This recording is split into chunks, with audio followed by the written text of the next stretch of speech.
Welcome to 5-Star Weekly. We review the Fire and Union matches and preview the Revolution match over the weekend. Who's in contention to start? We get into all that and more coming up.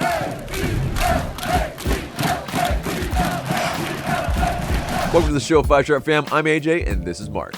Before we get into it, become part of the notification squad by hitting the bell next to the subscribe button on YouTube. This segment is sponsored by Thinking Man Tavern, a cozy Decatur neighborhood pub. Grab a tasty beverage from a wide variety of selections and a plate of something delicious from the menu. To go, check out Thinking Man Tavern. So getting into the first match review, Atlanta United defeated the Chicago Fire 3-1 at the first match at the Benz in over 170 days. And it was kind of a pretty back and forth match for the most part. But we definitely, I think, were just a little bit more clinical with our chances. Because, if you look at a little bit of, the shots that were taken, we had arguably a little bit more and kind of better chances. But Chicago Fire just really didn't put theirs away, even though we had some scares at the back. But, I think definitely it gets highlighted by the Ezekiel Barco Wonder Strike. And, it starts off a really good day in the first home opener, or the home opener of 2021, rather. And, Marc, what were your thoughts about this match? Obviously, a fun one, especially when we can put 3 goals to the good. Yeah, I think that's the place to start for me, right? Because coming into this match, it definitely was a struggle for goals. So to kind of felt like scoring the 3 goals felt like almost a watershed moment. It's perhaps the beginning of something, or maybe things are starting to click. That first goal was just wondrous. It's just absolutely gorgeous from Barco. And you're gonna need those moments. At times, there are gonna be times when you need those moments from your best players, from your most talented individuals. And so, Barco just showed, what he's capable of in that one strike. And let's talk about that. Let's talk about that Wonder Strike, though, man, because it deserves some, getting into romanticizing it a little bit. You know what I mean? Because, it's a free kick, and he goes right into the wall, and that can happen a lot. But he is hungry. He goes after it. Sosa could have maybe taken a shot as well, but Barco really wanted it, and pretty much put his all into it. He fell after it as well. He apparently didn't even know that it went in. He just went by the crowd reaction, but hits the crossbar and goes in. I mean, it's just like, oof. Yeah, definitely a... I think the fact that he's falling away to his right as well. I mean, like, he has to, it's a run laterally to even get to the ball, and then just to put his foot through it, while his momentum is taking him away from goal. It's just, everything about it is beautiful.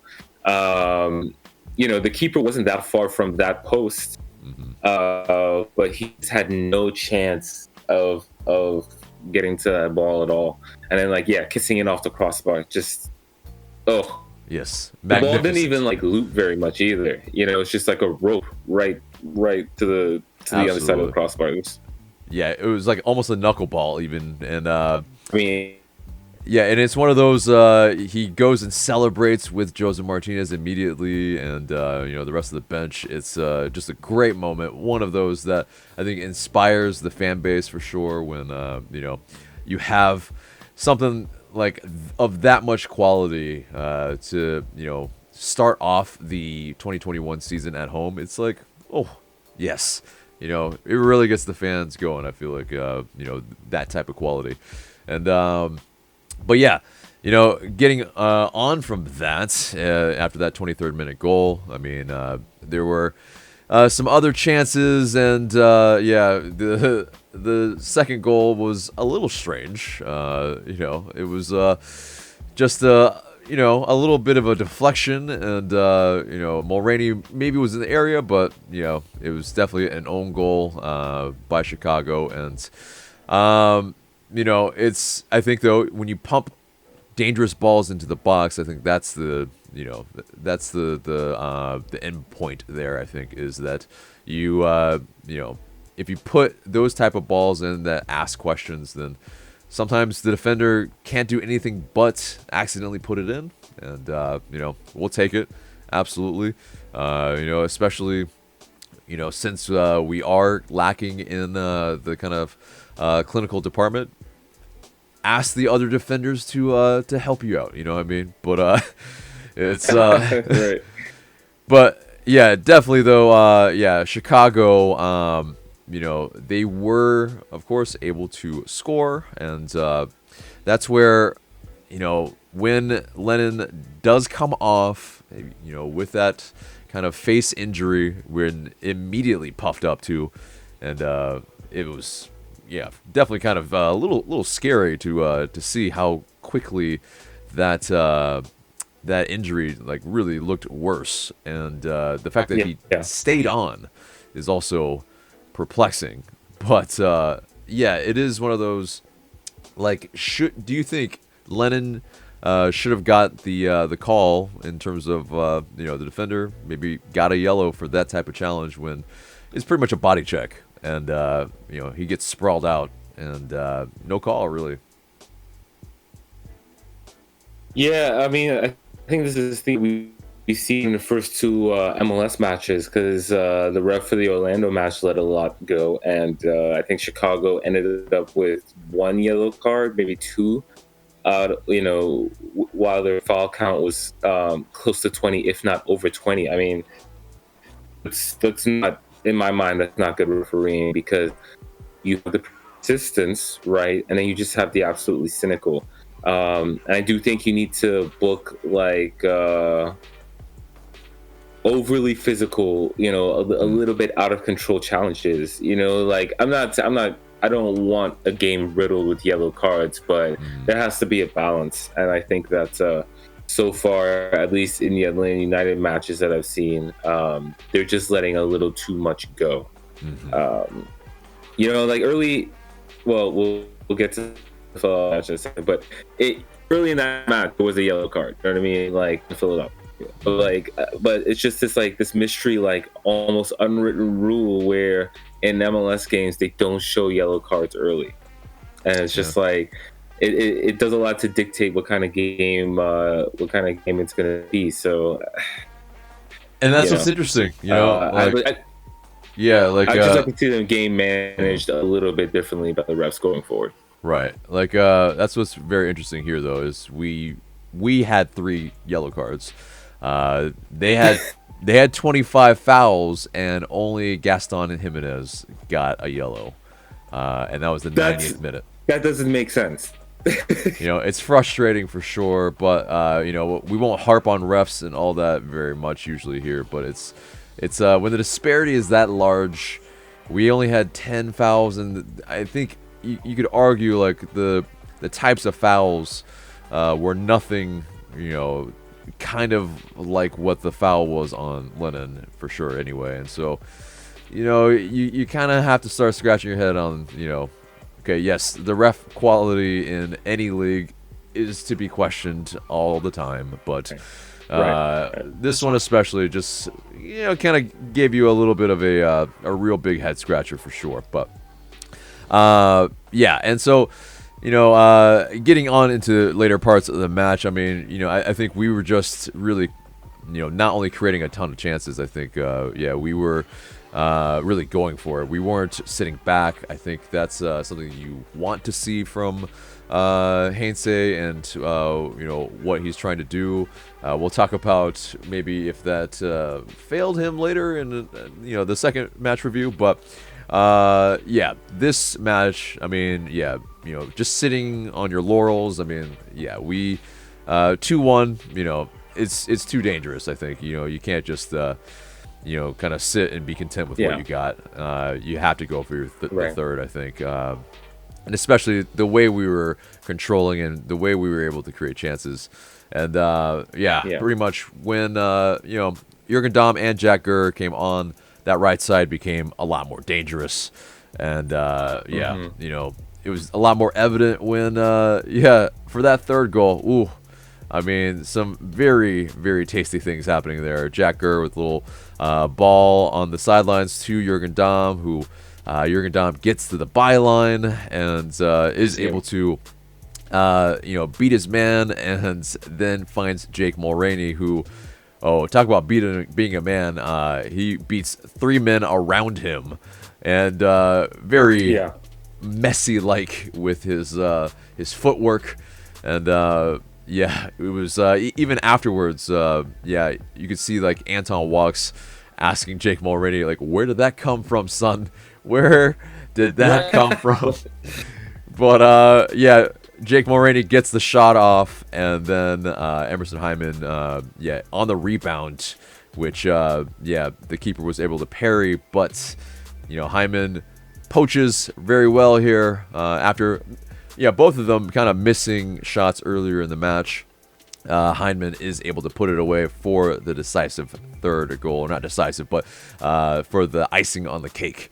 And it's definitely a fun match to really, I think, witness. I mean, especially to start off at the Benz in the case where home opener wise has been good, but to start seasons wise, it's always been a little bit kind of dicey for Atlanta United. But the second match usually kind of does the trick. We kind of right the ship just slightly, but it's always that first match. It's like, it's not always clean. It's not always a win. And thankfully we are able to keep with that tradition that we kind of have. But getting into some of those notes. This was Heineman's 4th goal in league play for Atlanta United.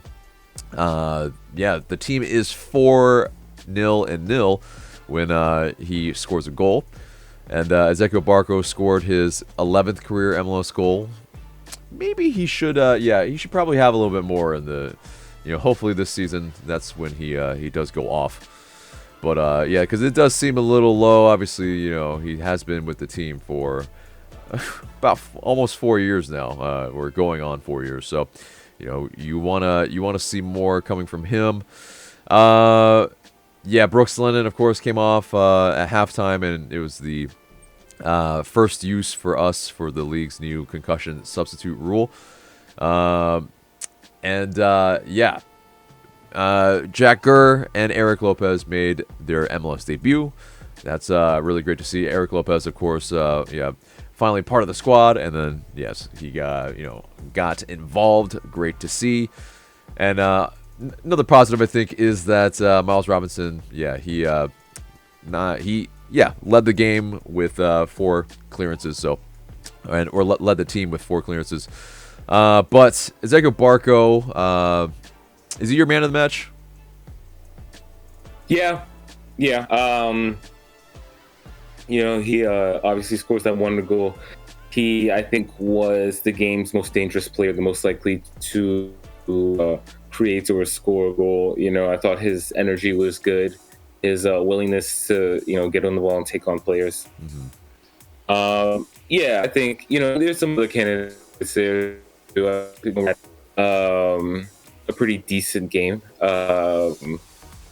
and Sosa was good as always, but I think Bo is the man of the match for this one for me.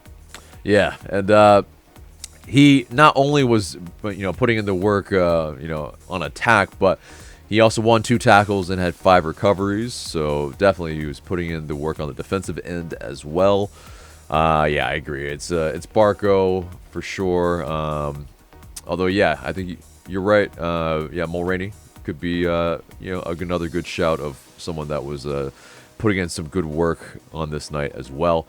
But getting into the post-match quotes, Heinze, he did he lamented a little bit. He kind of wants to see a little bit more improvement on the defensive end. He said they could have scored on us many times, but he knows it's part of the process. But Mulroney, he said that last season the team would have crumbled after an equalizer like Chicago's, but he has apparently credited Heinze's passion and the manager's ability to help every single player improve with the change in mentality. And Barco agreed.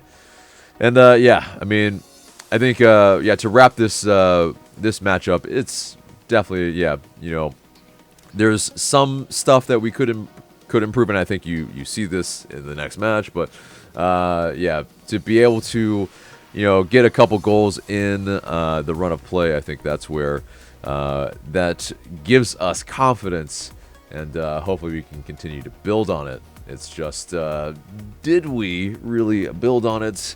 Because let's get into the second match review, and Philadelphia Union in the Champions League on Tuesday at the Benz as well. So yeah, you know, some people maybe would have wanted to sleep at the Benz over the weekend and just spend the night, you know, at the stadium. But you know, some people were maybe able to go to a couple matches, you know, but not us, unfortunately. But you know, it was fun being back at the Benz finally after so many days and months.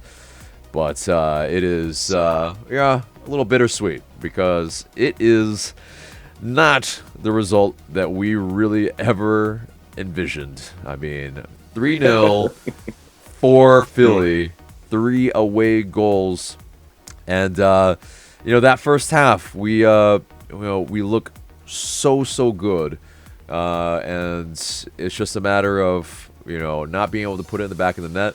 Andre Blake standing on his head, as he does, but it is just man, like there were some really good saves, and then there were some, like, yeah, maybe some saves that you expect most keepers to make, but it's just we just could not you know, put it away. And when you don't do that in any league, in any competition, usually it comes back to roost. And you know, the saying usually is, when you're on top, you need to make it count.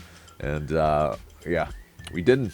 And you know, that's kind of how it goes sometimes. You know, a lot of times, really, it's you know, the club that maybe is playing the other team off of the park. Yeah, you know, the other team, though, if they are more clinical, they are more efficient with their chances. You know, this happens to all the biggest clubs, say like Man City, Barcelona. I mean, it just, you know, is commonplace, and unfortunately, you get sucker punched. You know, Philly get their first goal against the run of play for sure. You know, set piece, some shoddy defending for sure, leaving Zerbilko pretty much by himself at the back post. Yeah, Miles Robinson, yeah, doesn't really pick up where Zerbilko is after that first header, essentially, that comes from the corner. And it's yeah, you see, yeah, I mean, Alan Franco is like hugging Jose Martinez while this is happening too, and it's just like, yeah, you have some players that are nearby him, but you know, all at the end of the day, they don't pick up the right guy, and yeah, leaving their striker pretty much unmarked at the back post is just, I think, pretty egregious in any case. Would you think? Right. Yeah, I think the biggest issue for me is on attacking team win that first header, especially when it was clearly a routine. It was clearly something they worked on. I mean, like, I forget which player it was. I want to say number 23 or something like that. But he makes that bolt from the near post. Nobody really goes with him, and it's uncontested. Nobody is guarding. You know, nobody is guarding that area. Usually, you have somebody standing near post on a corner to prevent that specific ball, right?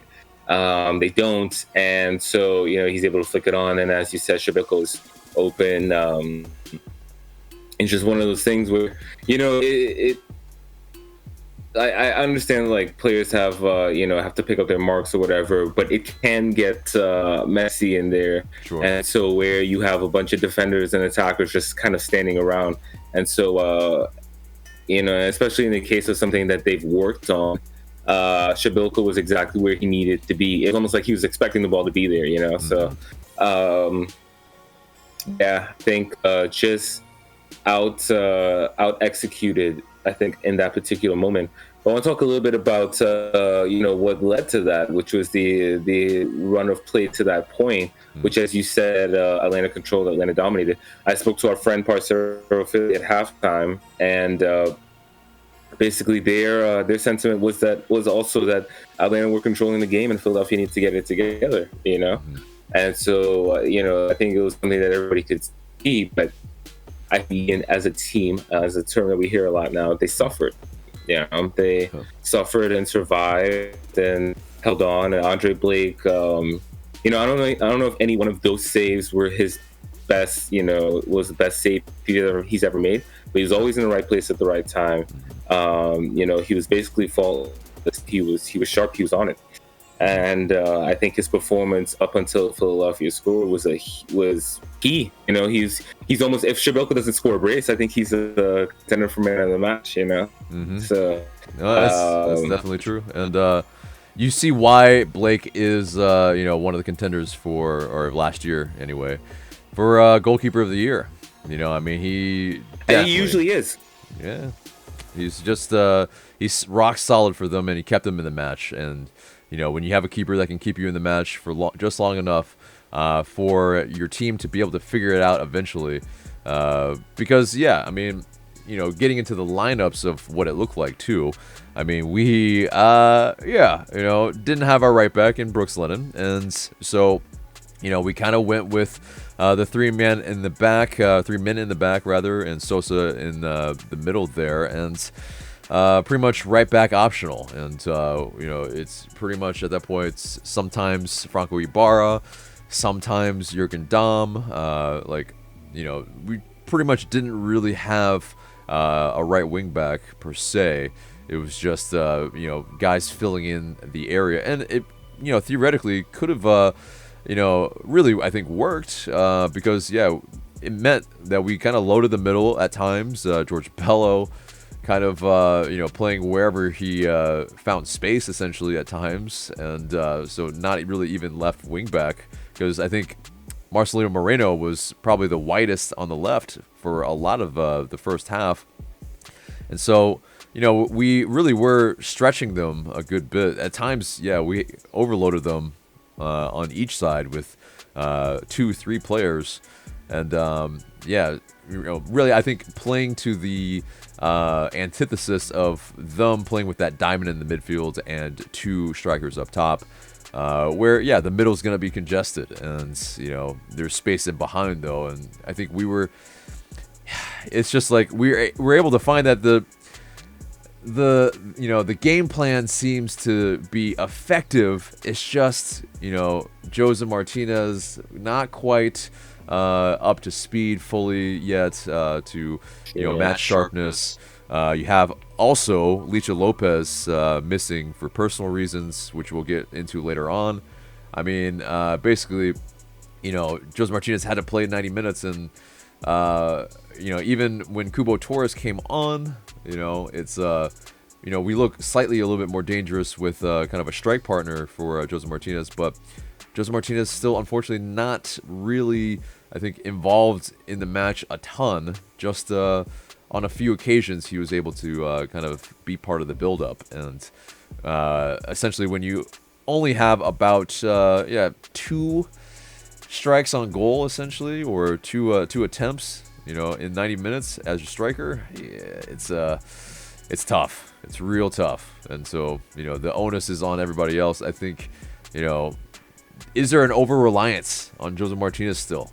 In that sense where if he doesn't put them in, sometimes it's feast or famine. I mean, obviously we were able to put them in last match, but, without Jose Martinez. But, you can't always do that. There's sometimes, you're your other players aren't always expected to score. It's your striker is the main man to put in the back of the net. Yeah. The thing is, you could be asking this question for a year now. You know what I mean? Like, we've seen a lot of Atlanta United without Joseph in the last year, Right. and even this season, I think everyone's accepted that this is not the same Joseph, at least not yet. So I think, at least in this past year, you have to say that Atlanta hasn't really shown that they can score consistently without Joseph. Now, obviously, 2021, Atlanta United appears to be a better team overall. So, but they will have to answer that question. And it's also this too. I mean, we haven't really had to go without Joseph since 2017. Now, 2017, I mean, he was hurt quite a bit. He still had a good, goals per 90 return. Yeah, but the team, I think at the same time, the team did manage ways to score without him. That team had like Tito and Yamil and Miguel, Amaron, of course, and others. And so, that team, I think, was able to make it work. And I think 2021 Atlanta United is going to have to figure that out as well. At least, not putting extra pressure on Joseph as he is working his way back, because I think this is, Joseph coming back to his best is going to be a mid to long termish type of process. I think I don't expect to see the best of him until the end of the season, put it that way, So yeah. And so, I mean, we're going to have to figure it out. Definitely, for sure. But yeah, so getting into their other goals, pretty much we're going for it. And Philadelphia, yeah, they just turned that knife for sure. And Kasper Zerbilko is very much, involved in all of these goals. And yeah, this second goal, there is, a really, as bad as it looks, miscommunication. I mean, I don't know. This is as bad as it gets. I feel like it can't get worse than the effort here, in which basically Sosa and Dom, there's no communication, and they're able to pretty much waltz right in, and it's this the Miles Robinson ball. I mean, it's a little short. And definitely he's at fault here too. Sosa probably should have just, like he usually does, go after it, really try to Dom does stop a bit too. He kind of checks his, he seems like he's gonna go after it, and then just stops and points. And right. And Philly just wanted it more, definitely in that sense. And Alan Franco, where I think the scouting on him is that, yes, he does tend to, kind of follow either the ball or, the man sometimes that has the ball. And definitely he gets caught out where he leaves Zerbilko by himself. And I think he maybe should have kind of try to play that 2-on-1 until he's in the box, and then pass it off to Guzan, and maybe it would be maybe a different scenario, but to leave him pretty much Zerbilko just by himself, I mean, that it's an easy ball at that point. And he never looked like the favorite to get to him anyway, the man with the ball. And so it's just like shoddy defending all around, and totally understandable. Panic decisions. And yes, what'd you think of Alan Franco's performance? I mean, obviously, first match, we're not gonna be too harsh or anything. He's just being integrated, but I mean, that mistake notwithstanding, what did you, how'd you assess his play? So, for full disclosure, we were next to the supporter section, right? So in the first half, Atlanta United were defending the goal in front of us, and I thought, from what I saw from Franco in that half, was good. I thought the back, as I said last time on fan camps, I thought the back line in general were pretty good in that first half. In terms of communicating, passing players off to one another, Each each one of those center backs making key interventions when they needed to. Sosa in particular, putting out fires and cleaning up messes and all that. But no, I thought Franco himself was good. I think he showed a little bit of passing range as well. Him and Miles, really. In the second half, I didn't. He doesn't on the goals. He doesn't look great. On the first and second ones in particular. Yeah. To assess his overall performance in that half, I'm not really sure, but certainly on the goals, there is a bit of fault with him. And again, I'll say I was surprised to see him start just in this moment. But in terms of the overall lineup, I didn't have a huge problem with it. At least I understood. I kind of felt like I understood why Ante made the changes that he made, and went with the shape that he did. So. Yeah, I don't agree that it was the right lineup, actually. I mean, I know what you're saying. I totally understand, your sentiment on it, but I think to pretty much unsettle a couple of the back line that's, kept 3 clean sheets to start the season, I mean, it makes sense.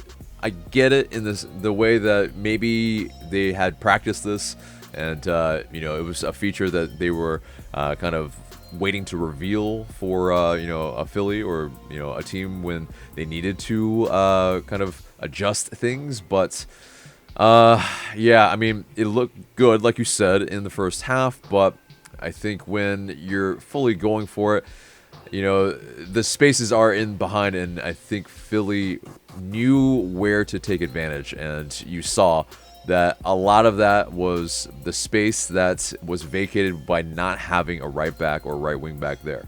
And, by not playing a Gurr or a Hernandez, and I think it's also by pretty much going for it, trying to score a goal at home, it's like 1-0, it's not insurmountable. But, 2 goals, 3 goals to ship away, that's as away goals, that's just it's a mountain to climb. It's probably hasn't been done there. I don't think there's a stat out there that says if that's been achieved in the Champions League, but we really have it up against us. And I think we could talk about that third goal, but I mean, it's pretty much similar in that you have some very, very questionable decisions made on a counter, and it's essentially go for it. Yeah, no, I was just gonna say the legs, I think, seemed shot at that point, especially Robinson and Franco. Like, they're chasing hopelessly. They never looked like catching. I guess it was Shiboku who carried the ball most of the way, but it's just one of those where like they were clearly pushing for the goal, and like at that point, because now the other team has 2 away goals, you're down 2-0, so you're thinking if at least you can make it a 2-1 deficit and give yourself a little bit of hope, but instead it goes the other way, so that's unfortunate. Yeah, and so essentially 2 tap-ins for their goals. I mean, in that sense, it's usually not a good look when that does happen. But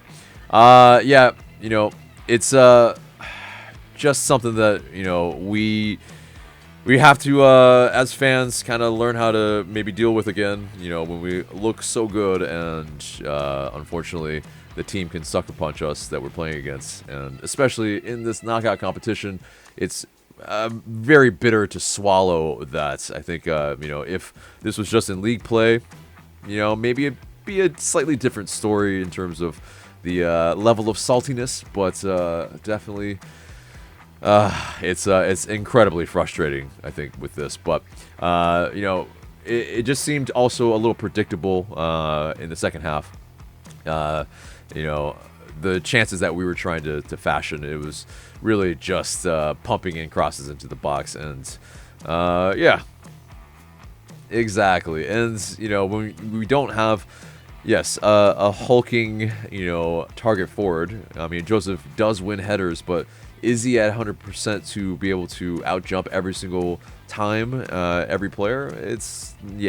It clearly wasn't the case. And even though he had 4 chances created in terms of Jurgen Damm, I mean, it's just, kind of predictable, kind of, one of those things. Although, I mean, just throughout the match, just we rue those chances. That Santiago Sosa one would have been so sweet.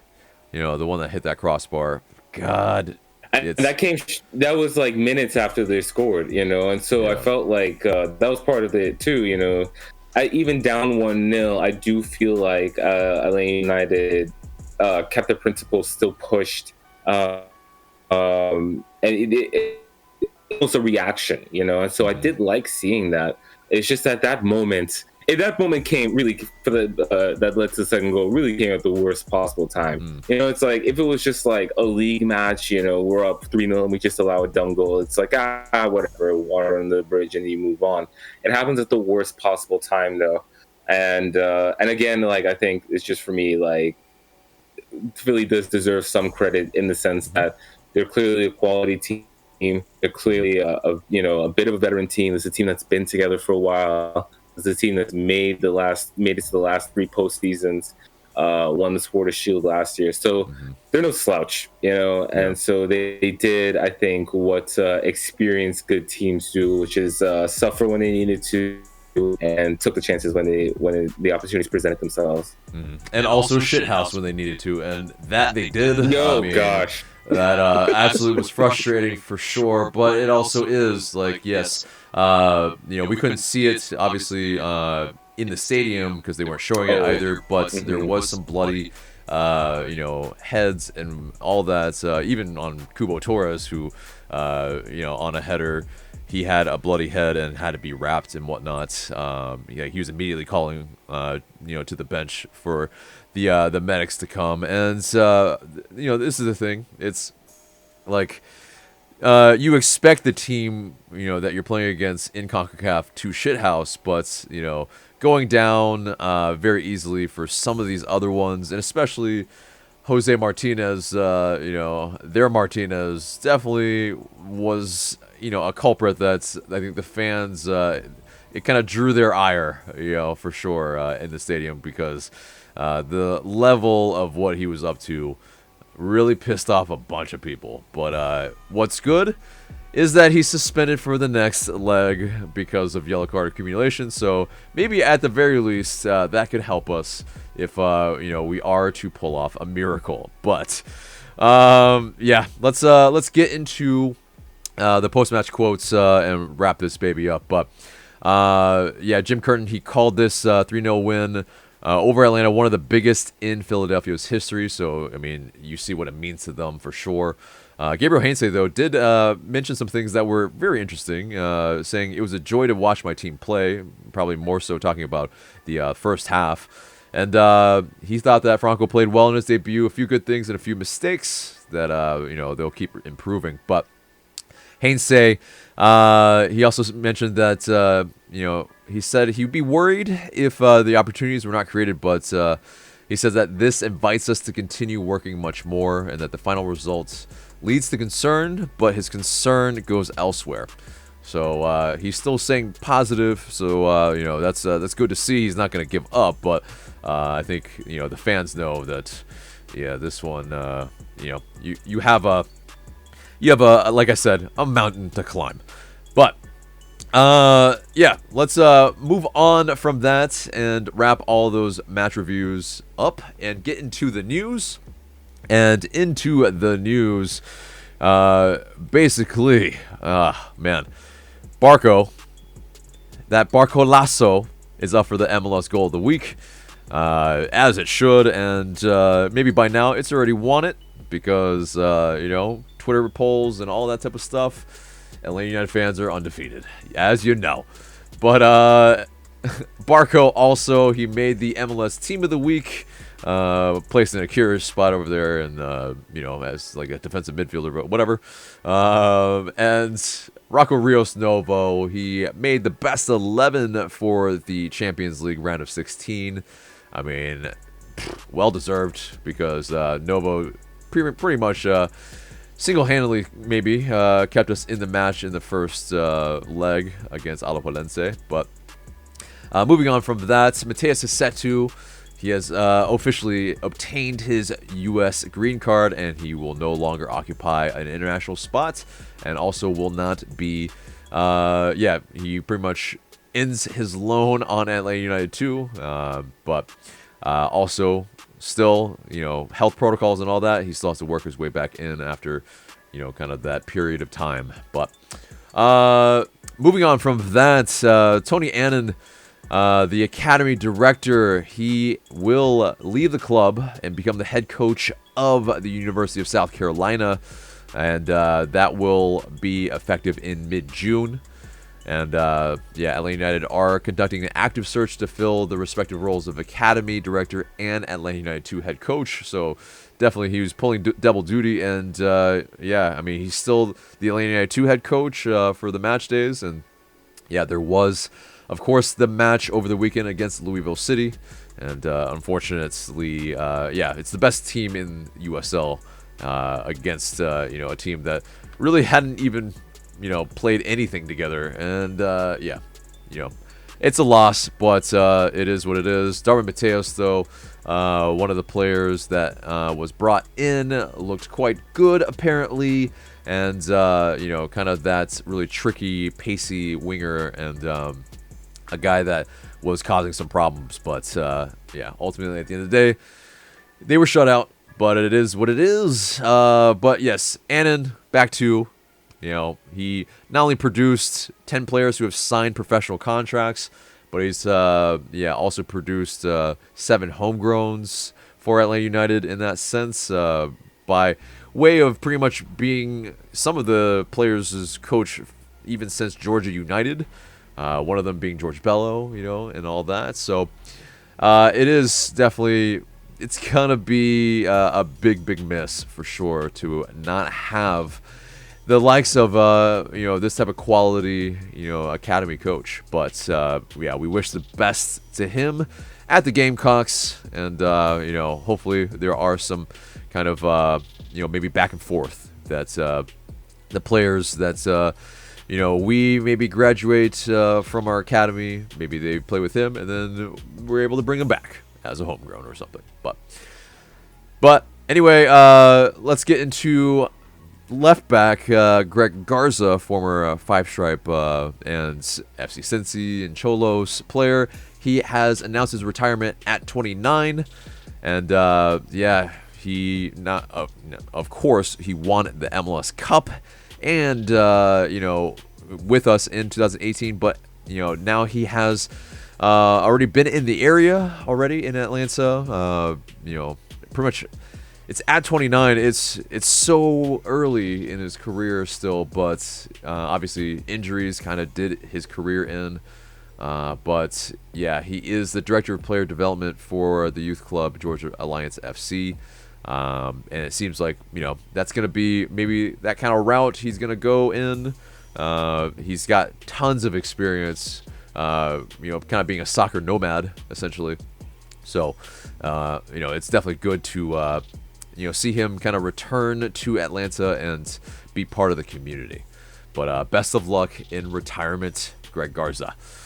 But also speaking of Atlanta United 2, the 2021 MLS Super Draft pick, Aiden McFadden, that Notre Dame midfielder, that attacking midfielder that we selected in the third round, 59th overall.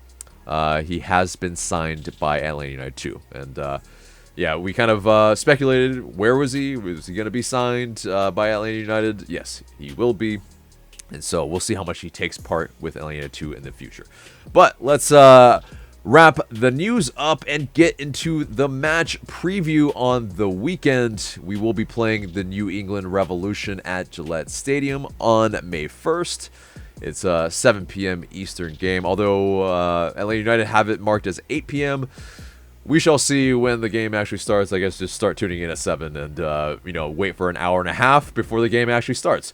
But anyway, into the New England Revolution. They're, I think tipped by many pundits to be anywhere like as good as second to fourth in the Eastern Conference.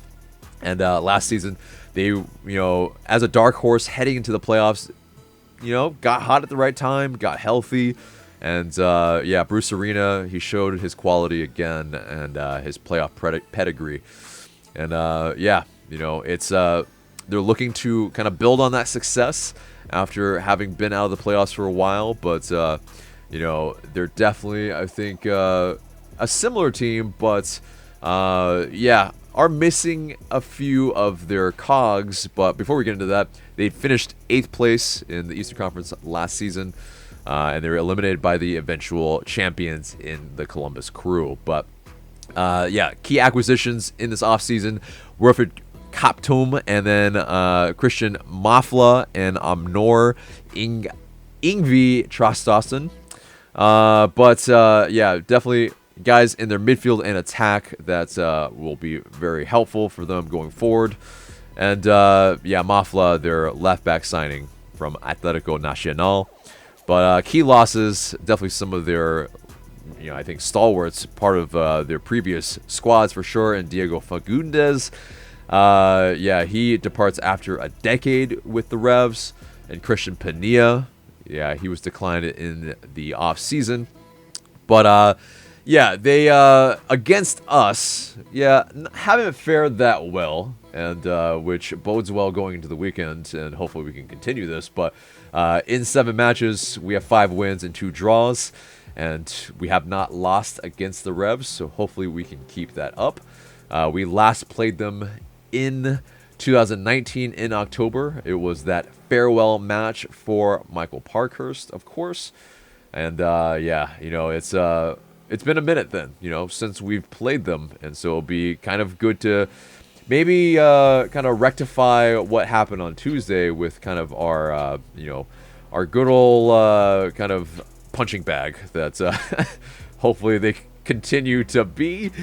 But of course, with us in our current form, we have 3 wins in our last 5, with the previous loss, of course, against Philadelphia Union, as we just talked about. But New England, to start their season, they drew against the Fire 2-2, and they won against DC United last weekend. And it's kind of a decent start to their campaign, but they're a type of team, I think, that we'll have to kind of really be wary of in the same respects like Philly, that maybe they're not going to possess it a ton, but they fight hard. They, if they're down, they will definitely look to come back pretty simply.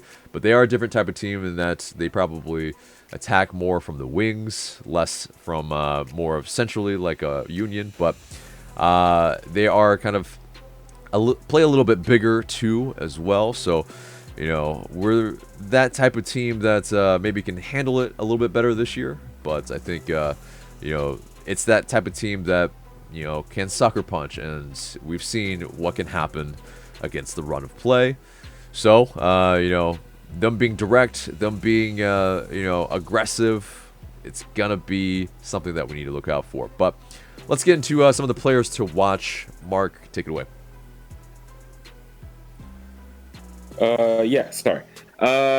Carlos Gil, he was not available for them a whole lot last year, but he's one of their midfielders. He's a former newcomer of the year, so he will be expected to add a lot, I think, to the team this year, especially with Fagundes having moved on. You have Gustavo Bu, who he showed a bit, I think, without Gil last season. So he comes in, he's one of their forwards who'll be looking to have a better than he did last season. I think Matt Turner, the goalkeeper, is definitely one of their stars, at least one of their most notable players. He's somebody who many would consider the best keeper in the league, only the best domestic keeper. Maybe somebody who gets looks with the national team. He's going to be. You figure he'll be tough to get past, and Tajon Buchanan, 2019 Super Draft selection for them. He had a strong run in the Olympic qualifying, our old friend. But yes, he got called up to the team. He played well, and he'll be hopefully using that to springboard into a good season for New England. So a lot of young talent. They've added to this team that made a deep run in the playoffs. And, they'll be looking to build on that. You figure they finish 8 years, you figure they'll be looking to get to the top 4, a lot like Atlanta United will be. Definitely. And for Atlanta United, of course, Ezequiel Barco kind of central to a lot of our attack so far. And as always, I think, he's that guy that as he goes, we will go until, I think Joseph Martinez kind of gets his bearings. Hopefully, our two DPs there definitely can, bring home the goods in that sense. But getting into the injuries for both squads, Luis Caicedo for New England is the only questionable player for them. But for Atlanta United, Mo Adams is still out with a hernia after surgery, and Alec Can is still out with a shoulder injury, and questionable still. Hosetsu, we don't know when he's fully able to be back after those health protocols from pretty much quarantining after pretty much getting his green card. But Licha Lopez, he will be out because unfortunately his father passed away, and yes, we send the best wishes to the Lopez family.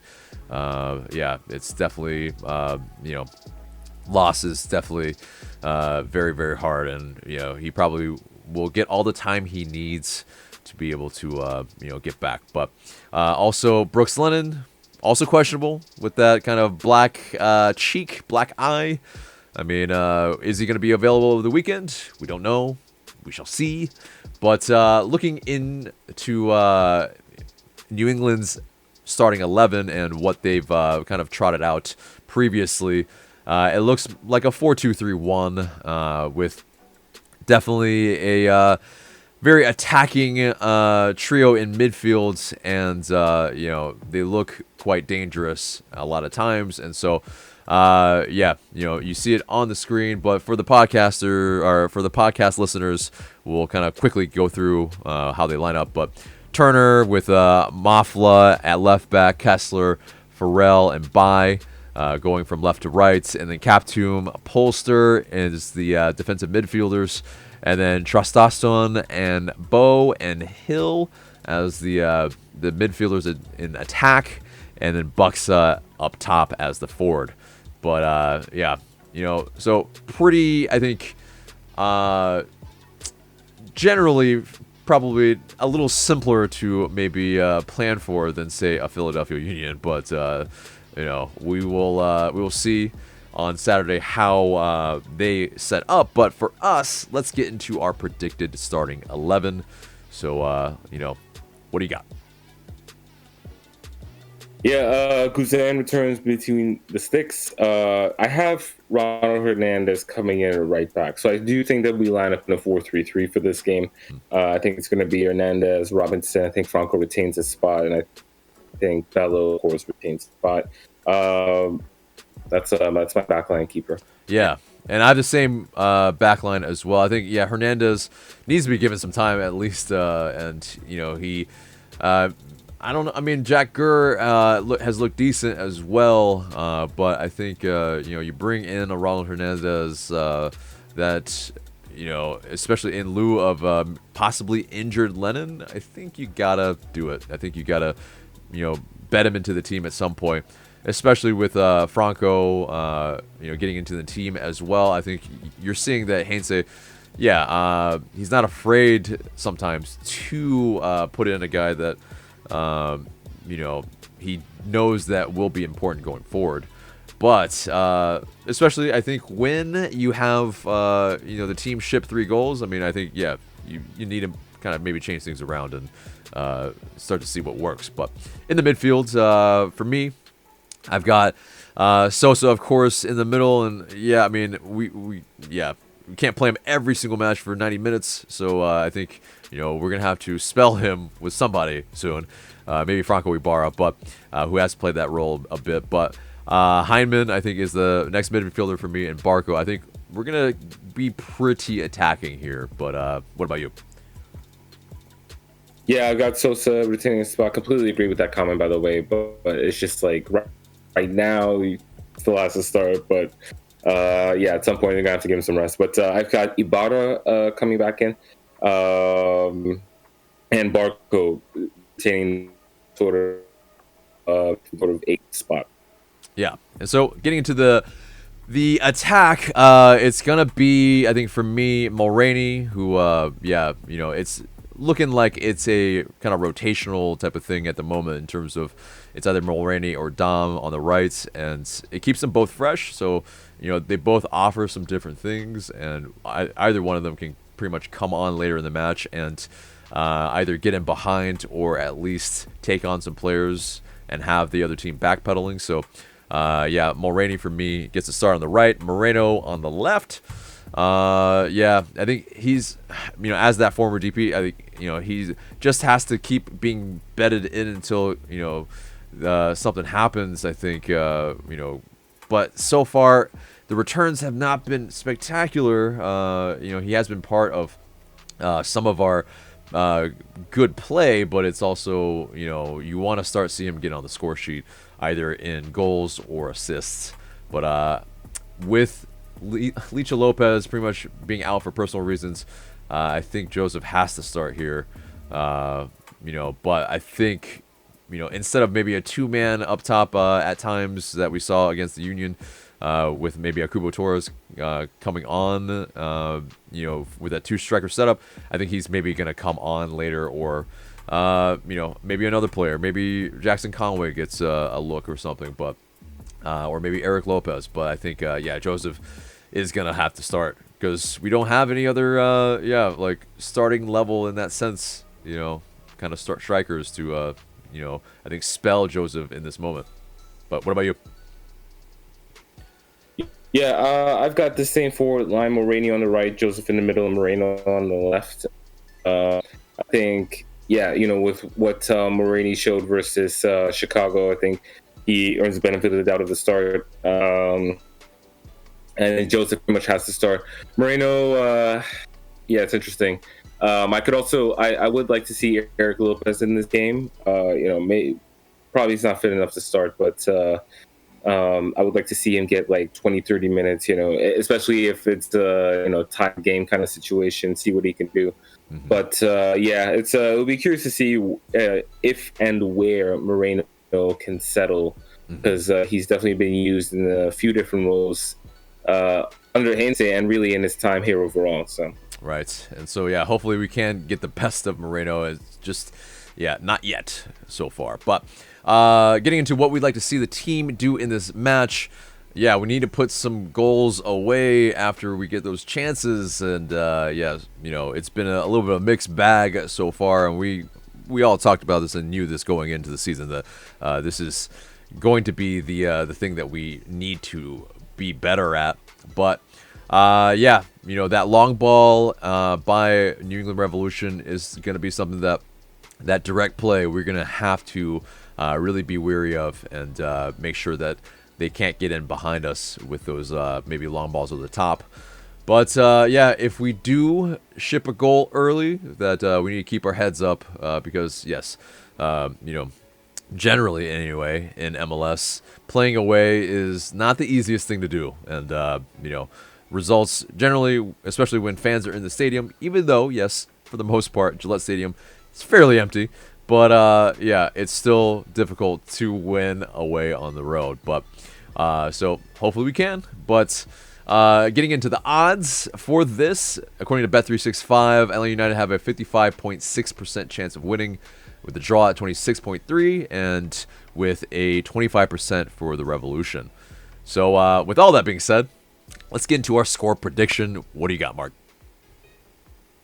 I think it's going to be a 1-1. I think there will be chances going both ways. I feel like there'll be a reaction from the team, and Heinze specifically, to clean up defensively. He mentioned, he had that comment after the Chicago game, and then of course what happened last night. So I think that he's really going to be looking for a more steady performance from the line. It may lead to a quieter game overall, but again, I think both teams will test the goalkeeper, but I think it ends in a draw. Yeah.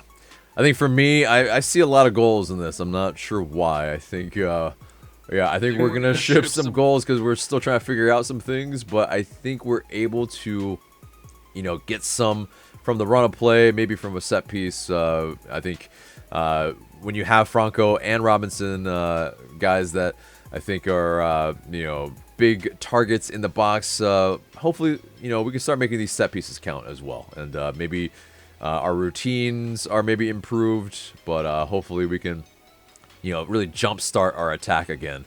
And, maybe get a feel-good kind of feeling in terms of our attack going into the second leg against the Union. So that's our score predictions, and let us know what your score prediction is in the comment below. But that pretty much does it for the show, except for the question of the day. And the question of the day is, would you have started Alan Franco versus Philly? I mean, did it unsettle our back line that had kept a clean sheet for 3 matches to start the season? It's very interesting. I think it's an argument that could be made either way, but let us know in the comments below. But guys, that's it for us today. Remember to like, share, comment, subscribe. For Mark, I'm AJ. Thank you so much for watching.